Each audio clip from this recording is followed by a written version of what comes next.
Serangan umum 1 Maret 1949 adalah peristiwa lanjutan dari agresi militer Belanda kedua yang bertujuan untuk merebut wilayah Indonesia dengan Yogyakarta sebagai tujuan utama. Serangan umum 1 Maret 1949 dilatar belakangi oleh propaganda Belanda yang menyatakan bahwa TNI dan Indonesia sudah hancur kepada negara lain. Mengetahui adanya propaganda menyesatkan dari kelompok Belanda, pihak Indonesia tidak diam saja dan segera menyusun strategi untuk melawannya.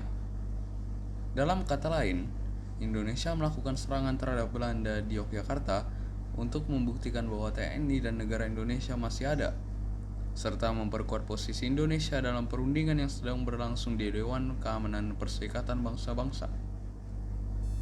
Propaganda yang dibuat oleh Belanda menyatakan bahwa TNI sudah hancur, dan karena Indonesia tidak memiliki pasukan tentara, Belanda merasa leluasa mengambil kembali wilayah Indonesia. Hal ini merupakan alasan Belanda menyerang Indonesia. Belanda juga menuduh bahwa perlawanan TNI yang bergerilya sebagai gerombolan adalah yang merusak keamanan. Hal ini berarti Belanda menuduh bahwa Indonesia lah yang merusak keamanan.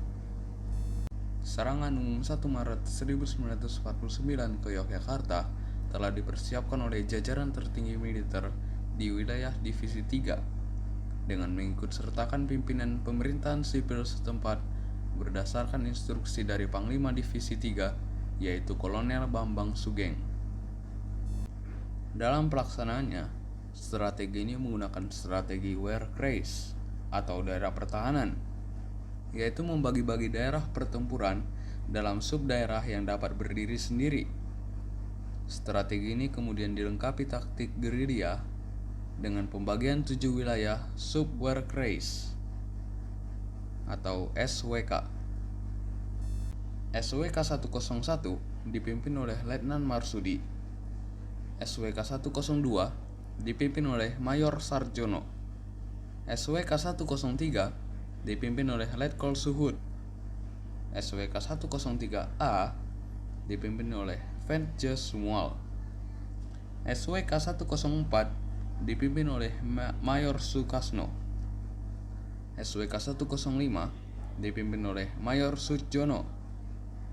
SWK 106 dipimpin oleh Sodarto. Malam menjelang serangan umum, pasukan TNI menyusup ke berbagai sudut kota wilayah Yogyakarta. Mereka berencana untuk melakukan serangan kejutan pagi hari tanggal 1 Maret 1949. Pada pukul 6 pagi, tanggal 1 Maret 1949, sebuah sirine berbunyi sebagai tanda jam malam berakhir dan serangan umum siap dilancarkan. Ketika pasukan TNI beraksi, pihak Belanda berhasil dikejutkan oleh serangan umum mendadak, sehingga mereka tidak memiliki banyak waktu untuk menyiapkan serangan balik.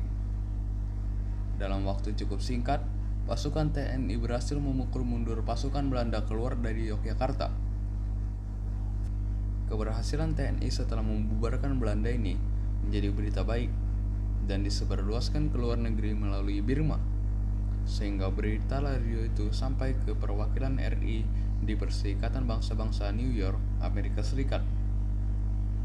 Tak hanya itu, berita keberhasilan serangan umum juga meluas di tanah air melalui jaringan radio pemerintah.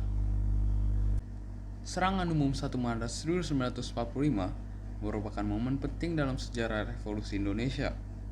Serangan tersebut mampu membuktikan bahwa TNI masih memiliki kekuatan dan kemampuan untuk melakukan serangan.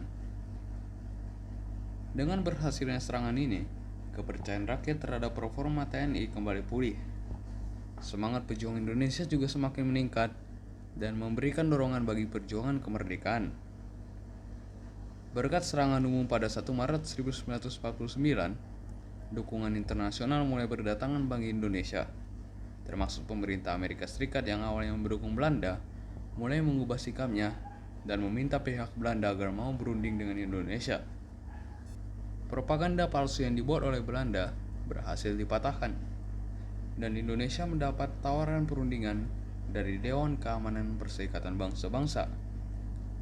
Serangan tersebut juga menjadi dasar diplomat bagi Indonesia dan negara-negara yang mendukung Indonesia. Namun, serangan ini tidak berlangsung tanpa korban. Sebanyak 300 tentara dan 53 polisi di sisi Indonesia tewas. Dan kurang lebih 170 tentara dan polisi di sisi Belanda tewas dalam serangan tersebut.